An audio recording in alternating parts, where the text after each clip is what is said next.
Segunda a Timoteo, capítulo 4. Segunda a Timoteo, capítulo 4. Vamos a leer los versículos del 1 al 5. Escuchemos la palabra de Dios. Te encargo solemnemente en la presencia de Dios y de Cristo Jesús, que ha de juzgar a los vivos y a los muertos por su manifestación y por su reino. Predica la palabra, insiste a tiempo y fuera de tiempo, redarguye, reprende, exhorta con mucha paciencia e instrucción. Porque vendrá tiempo cuando no soportarán la sana doctrina, sino que teniendo comezón de oídos, acumularán para sí maestros conforme a sus propios deseos, y apartarán sus oídos de la verdad y se volverán a mitos. Pero tú sé sobrio en todas las cosas, sufre penalidades, haz el trabajo de un evangelista, cumple tu ministerio. Vamos a orar. Señor Dios, al volver a la segunda mitad del siglo XVII y discutir la obra de avivamiento del Espíritu Santo entre los puritanos, especialmente a través de la predicación, oramos que haya una variedad de conocimiento que podamos obtener, aprender y seguir de los puritanos, siempre y cuando ellos hayan seguido al Señor Jesucristo. Señor, sabemos que ellos también tenían sus puntos ciegos, por tanto, no les seguimos ciegamente, así como nosotros también tenemos nuestros puntos ciegos y las futuras generaciones no nos van a seguir a nosotros ciegamente. Así que ten misericordia al nosotros dar estas joyas valiosas en esta charla que podamos implementar en nuestras iglesias y que eso pueda animar a nuestra gente para tener más celo en las cosas con el Dios Altísimo. Te pedimos todo esto en el nombre de Jesús. Amén. La pregunta más común que me hacen acerca de los puritanos, a quienes he estado leyendo desde que yo tenía 9 años, mi primer libro de los puritanos, Dios había respondido una de mis oraciones. Yo sentía mis pecados y me fui al librero de mi abuelo, estaba lleno de puritanos, libros de paperbacks de los puritanos, de Banner, y vi un libro allí, La vida y muerte del señor malo. Soy yo, eso es para mí, decía yo soy malo. Lo leí como un niño de 9 años. Desafortunadamente, esa convicción puritana después se fue, después de 6 meses, y luego al regresar, a la edad de 14, con una convicción genuina que permaneció, yo leí el librero entero cada noche. Terminaba mis tareas lo más rápido posible para ponerme a leer a los puritanos hasta medianoche o hasta más tarde. ¿Por qué? Porque alimentaban mi alma, me guiaron a Cristo, estaban llenos de vida y poder y me retaban, me daban convicción, me atraían, me daban convicción. Y por los últimos 58 años, siempre tenía algún libro de puritanos, junto con otros, pero siempre sacaba lo máximo de los libros puritanos. ¿Por qué era eso? Que hacía que estos hombres, que estuvieran tan llenos del celo de Dios, ya encendidos para el Señor. ¿Qué era lo que le causó esto? ¿Por qué predicaron con tanta pasión comparado con los anglicanos contemporáneos? ¿Y por qué la gente común le oía con gusto? ¿Qué era lo que había en la obra de avivamiento de los puritanos que era tan cautivadora? Que las personas amaban los sermones. Por décadas Cuando yo viajo a conferencias en el Reino Unido, yo iría a todas las librerías de libros usados y busco viejos libros de puritanos que ya están fuera de edición. Y eso es lo que nosotros tenemos en el Centro de Seminario Puritano. Tenemos libros de un centro para puritanismo. Y cuando yo lo veo, yo encuentro ahí un libro viejo. Y cuando lo abro, era un libro anglicano. Si un libro se estaba cayendo a pedazos, entonces entiendo que era un libro bueno porque era de los puritanos, porque eran muy leídos. Pero los libros de los anglicanos eran aburridos, estaban siguiendo, no habían cosas que trajeran convicción al leer y que atrayeran a la gente. Pero los puritanos, los libros de los puritanos eran leídos y vueltos a leer y vueltos a leer. Y eso es lo que nosotros queremos reavivar hoy en nuestro idioma común hoy, a través de los tesoros de puritanos para hoy y también a través de lospuritanos.com, que será el lugar, el website más grande para hacer búsquedas de aquí a 2 años. Hay que hacer mucho trabajo todavía. Y tendremos todos los referentes a los puritanos gratis, todos libros fuera de impresión, libros antiguos, y aún libros con diferentes idiomas. Así que les pido sus oraciones por eso. ¿Por qué desapareció el puritanismo alrededor del 1700 por ahí? Bueno, quizá por 1714. No, tenemos que incluir a Jonathan Edwards. Y yo incluyo a Edwards, yo creo que él es muy puritano. Pero él es como Pablo, un apóstol que nació fuera de tiempo. Él nació medio siglo después, por 1758. Yo siempre digo esto. Pregunta incorrecta. La pregunta correcta es: ¿cómo pudo un movimiento con tanto fervor espiritual y celo y humildad y con tanta exaltación de Dios, con tanta santidad, cómo pudo durar por 150 años? No hay otro movimiento así en la historia de la iglesia.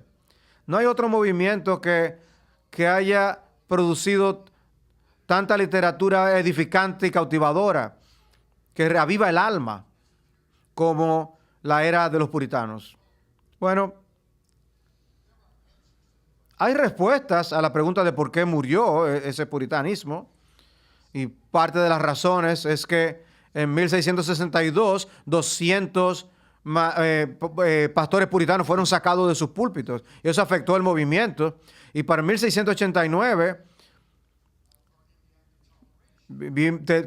se publicó el acta de tolerancia con María. Ellos no tenían acceso por más de 20 años al púlpito como ellos lo podían tener.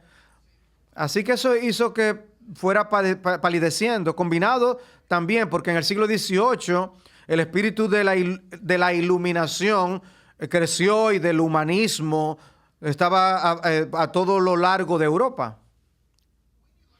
Pero cuando ves al movimiento puritano como un todo, me gusta el título que se me dio aquí: la obra de avivamiento de Dios. Más que de ser reavivadores, la mayoría de los puritanos tenían una obra de avivamiento que estaba ocurriendo en sus iglesias de cuando en cuando, pero no terminaba en cientos y cientos de nuevos convertidos. Así que depende de qué puritano estés hablando, de qué año estés hablando, de qué generación. Pero Philip Henry, el padre de Matthew Henry, dijo: durante aquellos años, entre el 40 y el 60, 1640, 1660, aunque en lo civil hubo grandes desórdenes y los cimientos estaban fuera de curso, sin embargo, en los asuntos del culto de Dios, las cosas marchaban bien. había libertad y reforma, y un rostro de piedad estaba sobre la nación a través de la predicación, aunque también había aquellos que eran algo falso de eso mismo. Las ordenanzas se administraban con poder y pureza, y aunque había muchos errores, la religión vital, verdadera, como algunos los puritanos le llamaban, por lo menos había una posesión de ese tipo de religión y prevalecía en la tierra. Así que cada ministro puritano no era un predicador sobresaliente. No todo libro puritano era digno de ser reimpreso. Pero lo que sí es sorprendente es el alto calibre del todo y la piedad de la totalidad de los puritanos y la calidad de la mayoría de los libros que ellos escribieron. Así que cuando María murió y Isabel vino al trono, los exiliados que habían salido bajo el reino de María a Ginebra, a Escocia, habían regresado. Porque Isabel era protestante y ellos tenían grandes esperanzas cuando Isabel estaba preocupada con los puritanos, preocupada de que ellos iban a hablar en contra de ella, así que trató de conquistarlos de varias maneras. Es llamado en la época, esa época es llamada como la época isabelina. Había un sinnúmero de puritanos, miles, que pensaban que debían quedarse fuera de la iglesia de Inglaterra. Y no era que no tenían interés en la iglesia, eran hombres de iglesia. Pero cuando Isabel dijo, tú tienes que seguir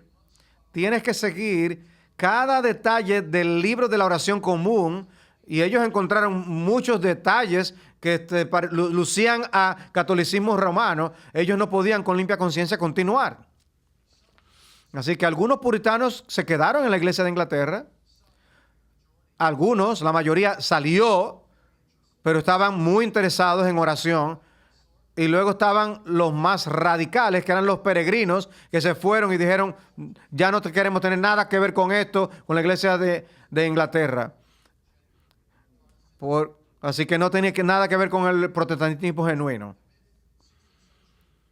Así que en la mitad del siglo XVI y en el principio del siglo XVI, los puritanos articularon y propagaron y desarrollaron todas las enseñanzas de la Reforma. Ellos estaban de acuerdo con los reformadores, pero en lo que no estaban de acuerdo es que tomaban la doctrina de la justificación y la pureza de la adoración y lo aplicaron a sus propias vidas. Y había libros sobre cómo ser un esposo piadoso, una esposa piadosa, un hijo piadoso, cómo ser piadoso en tu trabajo, cómo ser piadoso en tener una alta educación, cómo vivir en el temor de Dios y no vivir para el temor de los hombres, sino para Dios. Entre los puritanos había esta renovación de lo que llamaban pietas o la piedad, que resultó, por la gracia de Dios, en la salvación de un gran número de pecadores, en contraste con el trasfondo de una iglesia establecida que era muy nominal y sin vida. El puritanismo es una obra de reavivamiento de Dios que estaba llena de celo y que duró 150 años. Lo que quiero tratar es que quiero demostrarles que el puritanismo era una obra de avivamiento primariamente entre los creyentes y también entre los perdidos. Primero vamos a ver los creyentes más ampliamente, cómo ellos avivaron sus almas como creyentes, y luego vamos a ver cómo ellos avivaron, por la gracia de Dios, a los perdidos. Punto número 1. El avivamiento puritano de la centralidad de las Escrituras. Los puritanos eran hombres del libro. Era un movimiento de la Biblia. Para ellos la Biblia era su posesión más grande que el mundo podía darte. La convicción de los puritanos era que la reverencia por Dios implicaba reverencia a la palabra. Servir a Dios significaba obedecer las Escrituras. Para ellos, eso dice Packer, no había un insulto más grande ofrecido al Creador que descuidar su palabra escrita.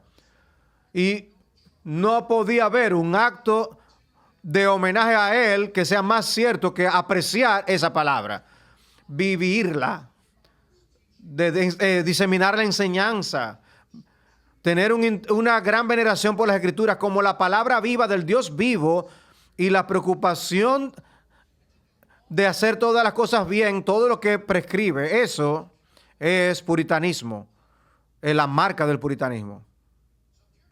Así que el puritanismo era una renovación de la vida interna y la piedad de los cristianos que habían estado adormecidos, dice Packer. Aquí en un resumen, esto es lo que ocurrió. Si estudias historia de la iglesia, vas a encontrarte con expresiones muy a menudo del fenómeno de cosas de la segunda generación. ¿Qué significa eso? Bueno, la primera generación, los pioneros del movimiento, como los reformadores, pagaron un alto precio, pagaban ostracismo y ellos estaban llenos de vida y celo, como Calvino, Zwinglio, Bullinger, Pedro el Mártir. Pero la segunda generación, los hijos crecieron en una iglesia protestante y empezaron a tomar por sentado las cosas y estaban adormecidos. Fueron los puritanos entonces, en los 1500 y tantos, dicen, no, nosotros estamos perdiendo mucho de los reformadores. Necesitamos regresar a eso y necesitamos aplicar la palabra de Dios a cada área de nuestras vidas. Así que vamos a decir que tú tienes un pie de manzana y lo partes en 16 pedazos y eso simboliza tu vida. Cada pedazo de tu vida, tu tiempo, tu recreación, tus entretenimientos, las relaciones familiares, tu trabajo, tu adoración el día del Señor, tu alcance a los pobres, tus hobbies, toda área en la mente puritana tenía que estar dedicada completamente a Dios. Su meta era vivir completamente como Caleb, completamente para Dios. Eso me recuerda a mi papá cuando era joven yo.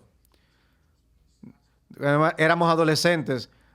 Papi, podíamos ir a hacer esto, podemos ir a donde el amigo tal, y él diría, ¿por qué tú no vas a tu habitación y te arrodillas y le pides a Dios si puedes hacer lo que quieres hacer para la gloria de Dios?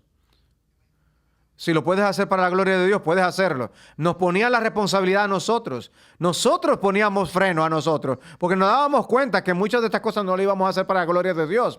Este era el movimiento puritano. Tú te sometías tu vida completa a las enseñanzas de las Escrituras. Nunca vas a escuchar a los puritanos. Bueno, yo sé que esto no está muy correcto, pero no puedo. Bueno, tú sabes. Ser justo todo el tiempo. Ellos no excusarían el pecado, odiaban el pecado con una santa pasión. Hay una historia fascinante de John Rogers que se va a su caballo y se encuentra con otro ministro en su caballo. Están hablando mientras van cabalgando juntos. Y el ministro anglicano le dice a John Rogers, yo no puedo entender por qué tú vives de manera tan precisa. Y él dijo, oh Señor, le dijo John Rogers, es porque yo sirvo a un Dios muy preciso. un Dios que me da directrices en su libro para todas las áreas de la vida. Así que, sumisión a las Escrituras, porque la Escritura es inerrante, la palabra inerrante de Dios. Amor a la Escritura. Había majestad, la majestad de Dios brillando en cada línea de las Escrituras, decía Thomas Watson. Y piensa que cada línea que tú escribes, Dios te está hablando a ti. Léela como, no solo como historia, léela como una carta de amor enviada a ti de parte de Dios. Richard Greenham tiene un tratado sobre cómo leer la Biblia. 8 capítulos.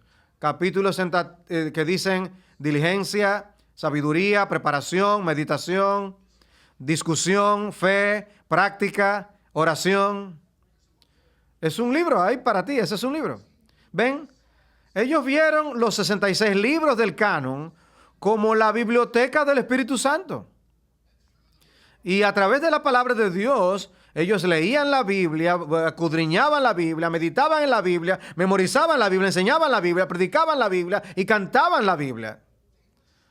Eran completamente escriturales. Por eso Spurgeon decía de Bunyan, tú le pullarías si lo que sale es biblina.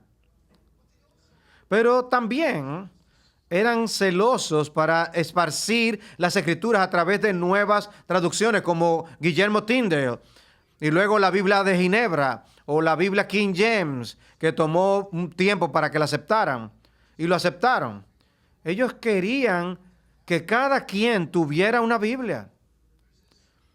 Estaba este apetito insaciable por las Escrituras, que era el sustento de la obra de avivamiento de los puritanos. ¿Amas tú las Escrituras? ¿O puedes vivir un mes sin la Biblia? Yo no creo que un buen puritano podría hacerlo. Ellos mejor morirían antes que dejar de leer la Biblia. La Biblia era su guía para fe, práctica, para todo en la vida. Número 2. El avivamiento puritano del culto o de la adoración. Ellos amaban la adoración. 100% apartados para Dios. En mayoría de los círculos puritanos, ellos no hablaban de cosas indignas en el día del Señor, porque era un regalo del cielo.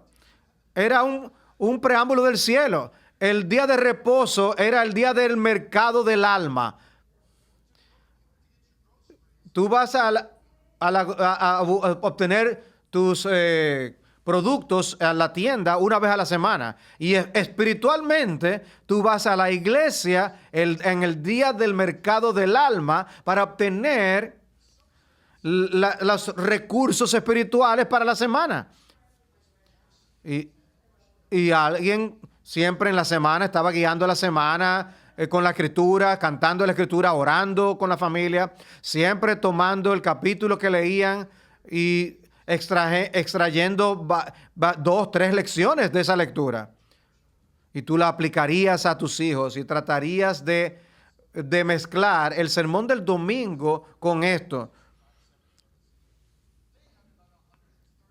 Ellos tenían 100 y tantos de minutos de predicación, de predicación aplicada que el padre podía tomar de ahí para instruir a sus hijos durante la semana. Así que un servicio de adoración puritano comenzaba con confesión de pecado, con petición de perdón, cantaban un salmo métrico, tenían lectura de las Escrituras y luego, pues eso es parecido a nuestro servicio de hoy, pero luego un sermón experimental práctico que llegaba a la cabeza, a las manos, al corazón, que abarcaba el hombre completo. Y luego tenían otra oración pastoral. Era bastante largo el servicio. Y finalmente la recitación del credo, que se cantaba otro salmo métrico. Eso era como de 2 horas. Ellos seguían el orden de Ginebra de Calvino. Era un orden sencillo de adoración. Era un servicio sincero. Era un servicio sagrado, reverente. Y era espontáneo en la iglesia. Era espontáneo en que era natural para ellos tener sus afectos movidos bajo el pastor a quien amaban de corazón, que era un verdadero hombre de Dios que amaba y les traía la palabra de Dios. Así que la obra de avivamiento de los puritanos era escritural, tenía que ver con la adoración. En tercer lugar, tenía que ver con el avivamiento de la predicación. ¿Sabe que Isabel daba homilías y tenía personas que escribían sermones que los pasaban para el próximo domingo para los predicadores anglicanos? Ellos leían esos sermones a su gente. Pero qué asunto tan aburrido. Pero los puritanos era diferente. William Perkins, el padre del puritanismo, alguien dijo de él: toda la ciudad de Cambridge se llenó con el discurso del poder del ministerio del señor Perkins. Escribe una persona que duró 10 años después que Perkins murió. Un historiador, Thomas Fuller, escribió acerca de su predicación lo siguiente: la iglesia estaba tan llena, tan abarrotada de oyentes, que las personas de buena calidad traían consigo sus propios bancos, eso quiere decir sus piernas, para permanecer en los pasillos de la iglesia. Era una manera de decir, no había espacio. Estaba todo llenado y había personas paradas de pie, porque todo el lugar estaba lleno. Sus oídos estaban tan atentos a los labios del señor Smith que él tenía el timón de sus afectos en sus manos, de modo que podía dirigirlos hacia donde le placiera por las escrituras. Y le placía dirigirlos solo y siempre para la gloria de Dios y su propio bien. Samuel Fairclough dijo: su iglesia estaba tan abarrotada que aunque no se podía entrar, a no ser asistiendo algunas horas antes de que comenzara el servicio, y luego las paredes exteriores estaban generalmente bordeadas de bancos y multitudes de personas que venían, muchas personas de lejos, tan lejos como de 20 millas. Y la iglesia estaba rodeada de caballos atrincherados, atados a las barandillas exteriores, mientras sus dueños esperaban ávidamente la palabra de vida de su boca. Juan Bunyan. Cuando el señor Bunyan predicaba en Londres, si se le avisaba con un día de antelación, se reunía más gente para oírle predicar que la que cabía en la casa de reuniones. Le he visto predicar a unas 1,200 personas en una conferencia matutina a las 7 de la mañana en punto, en un día laborable, en el oscuro invierno, porque no se podían perder el escuchar al señor Bunyan. También computé que había 3,000 que venían a escucharlo en una iglesia, de manera que la mitad de las personas que estaban en el lugar de reuniones tenían que irse a la casa porque simplemente no había espacio. Los puritanos eran escuchados con gusto. ¿Sabías que el 98% publicaron 1,000 libros de los puritanos han sido reimpresos de los 1,500 y tantos? 98% de ellos. Las personas estaban atrapadas con su predicación, con esa predicación llana, como ellos la llamaban. No era sencilla, pero era clara. De manera que un joven de 13 años, 14 años, podían entender la mayoría del sermón. Luego, podemos decir que era una predicación expositiva. Cada sermón predicaba con varias páginas, si ves sus libros, de exposición. Y luego era doctrinal. Ellos escogían una doctrina, no creo que es la mejor manera de hacerlo hoy, pero ellos tomaban una doctrina que fluía del pasaje y luego hablaban de esa doctrina por el resto del sermón.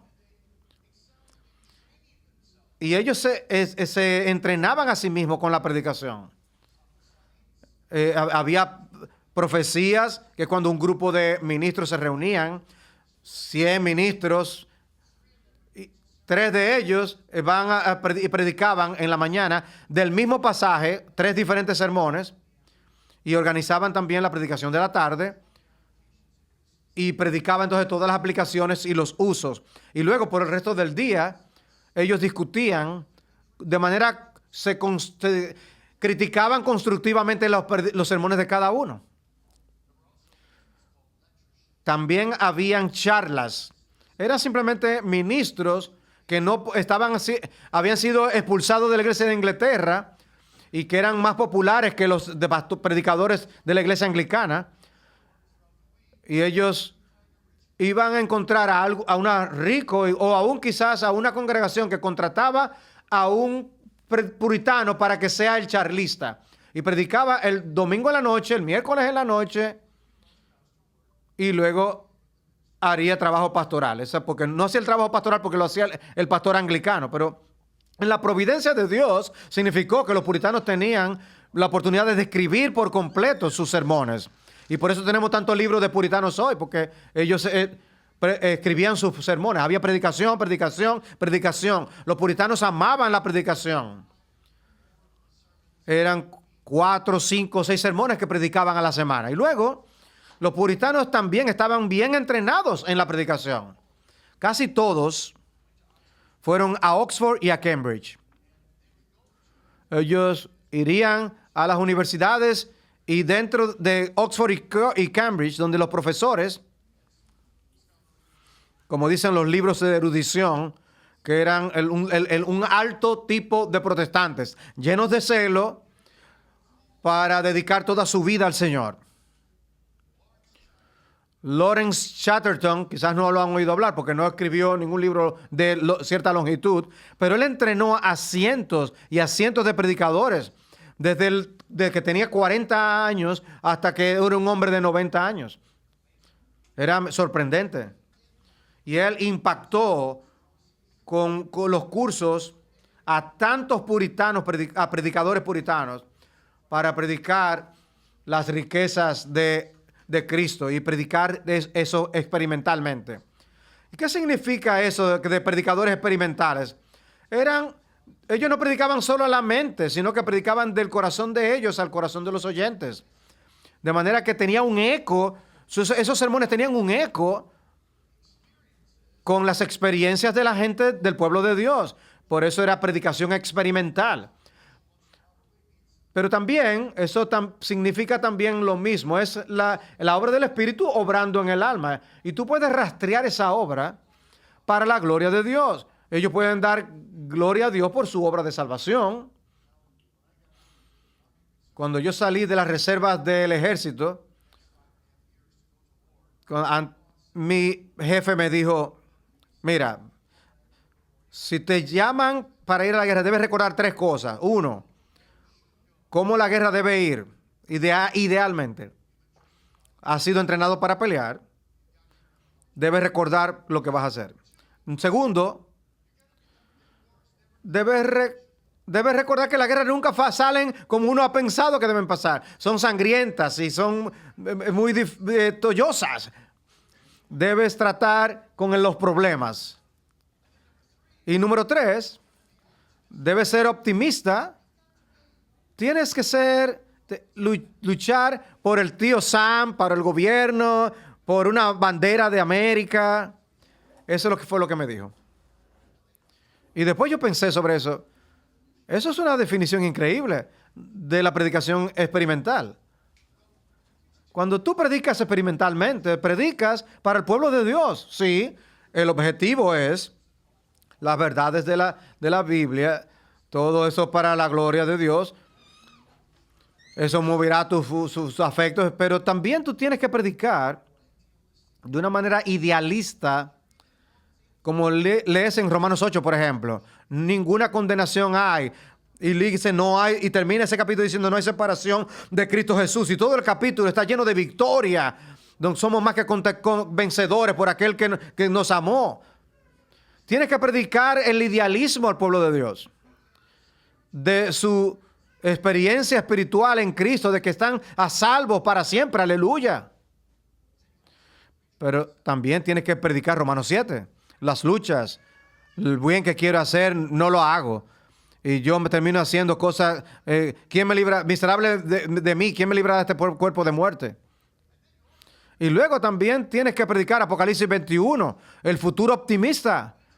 Vamos camino a la gloria si somos verdaderos creyentes.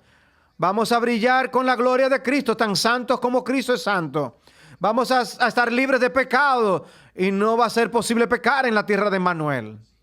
¿Ven? Son temas experimentales que levantan las emociones y el amor del pueblo de Dios. Eso es lo que los anglicanos no tenían y que los puritanos sí tenían. Y lo que las personas no se dan cuenta es que casi todo predicador reformado, hasta Charles Finney, lean el libro Avivamientismo de Ian Murray.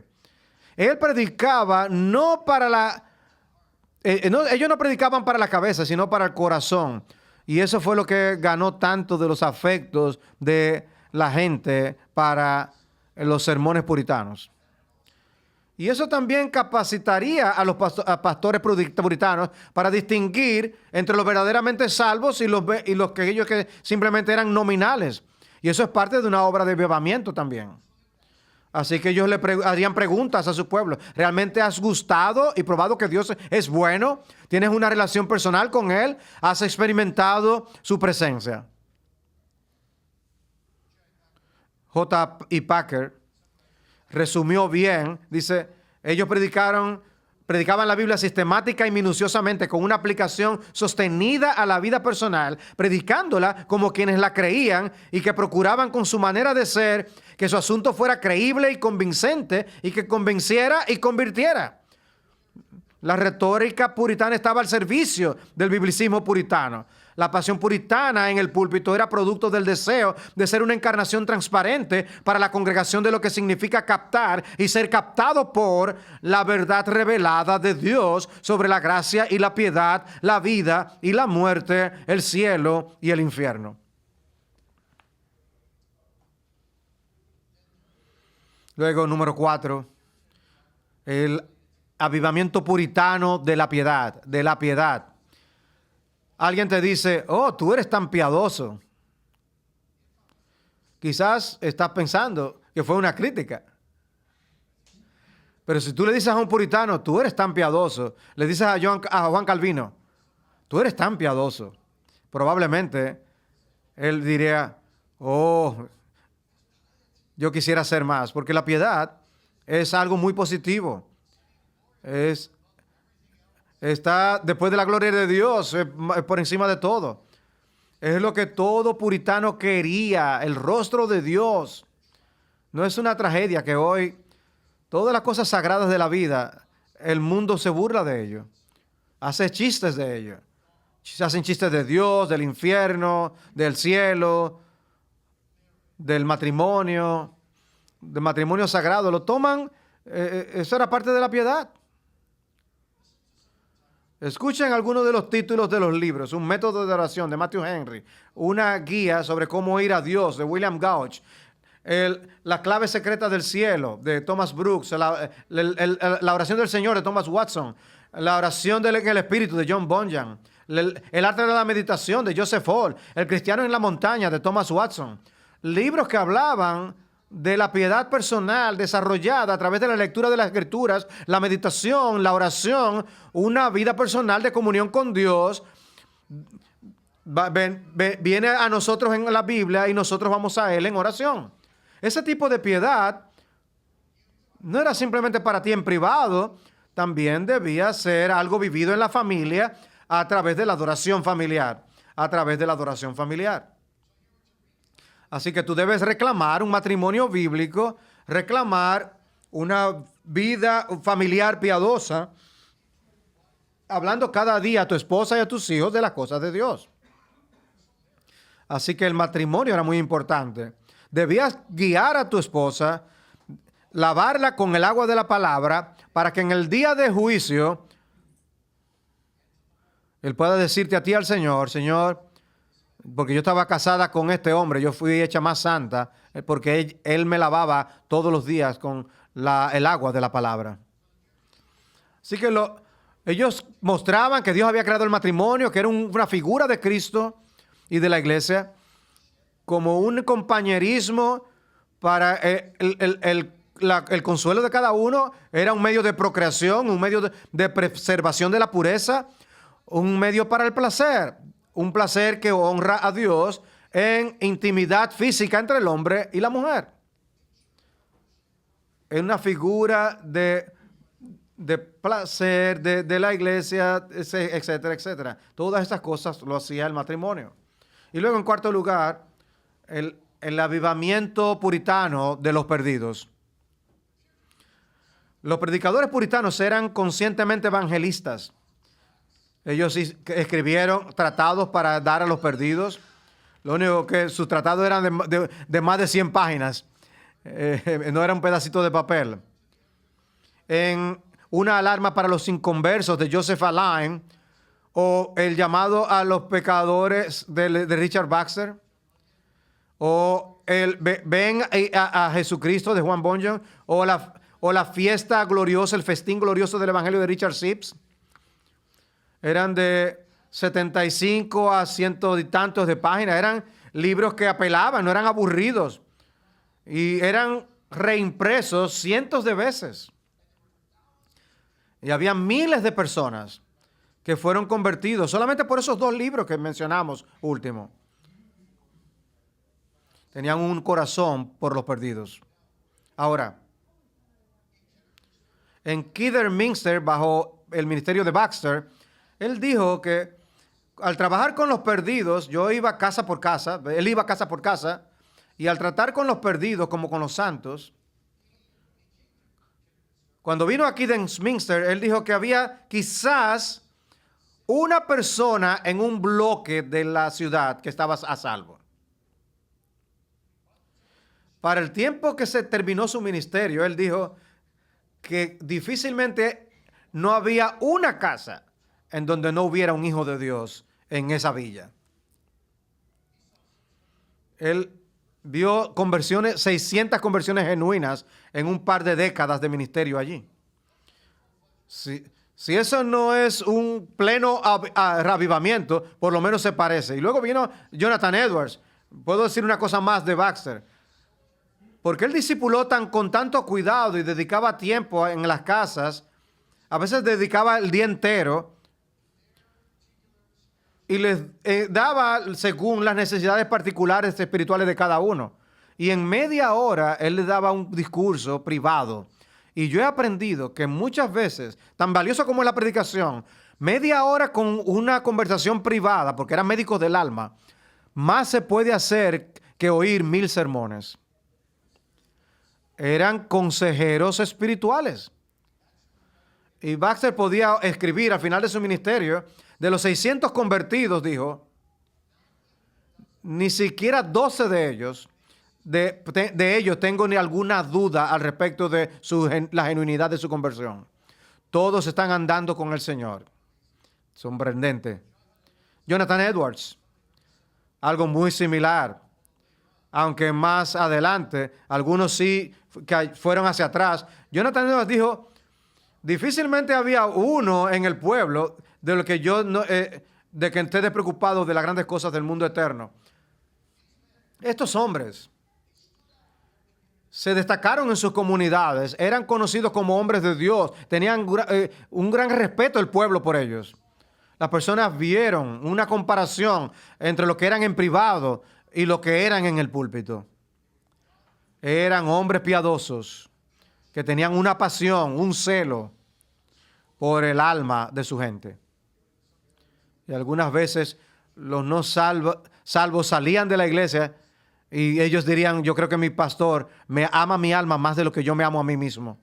De manera que la era puritana es una larga era, no de cientos pequeños avivamientos pequeños, sino una obra continua de una obra de avivamiento, no de avivamiento per se, pero ellos también tuvieron tiempo en que se quejaban de su propia frialdad. Ustedes leen los diarios de ellos. Wow, ellos golpeaban el polvo. Ellos se quejaban de la oscuridad, de las tinieblas en sus iglesias a veces. Ellos querían que cada quien estuviera salvo y estaban esforzados por la salvación del alma de cada uno que estaba a su cargo. No leas muchos en esas expresiones de malos momentos que ellos describen.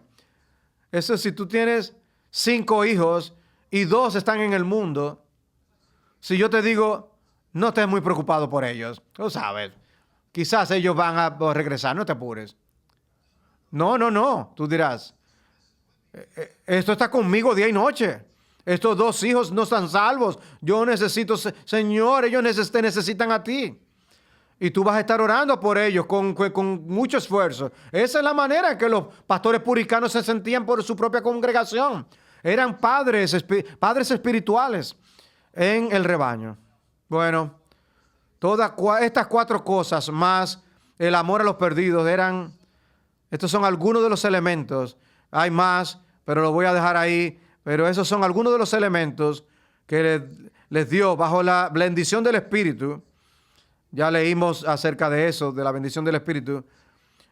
El Espíritu usó a estos ministros como herramientas y medios en sus manos para traer ese largo periodo de la obra de avivamiento de Dios. Quiera Dios, una vez más, oh Dios, haz que tu rostro brille, que seamos salvos y podamos ver tu rostro una vez más. Amén. Vamos a orar. Dios de gracia, por favor bendice, acércate. Que los pastores puritanos sean ejemplos para nosotros de cómo vivir en el ministerio, cómo poder tener pasión por tu gente, tanto en la predicación como en consejería, en nuestras oraciones privadas. Ayúdenos a orar por ellos, familia por familia en secreto, para tener un amor por la gente que tú has encargado a nosotros. Y haz una gran obra de avivamiento en todas las iglesias que están representadas aquí, a través de esta multitud, que pueda ser así en el 2025. En el nombre de Jesús te lo oramos. Amén.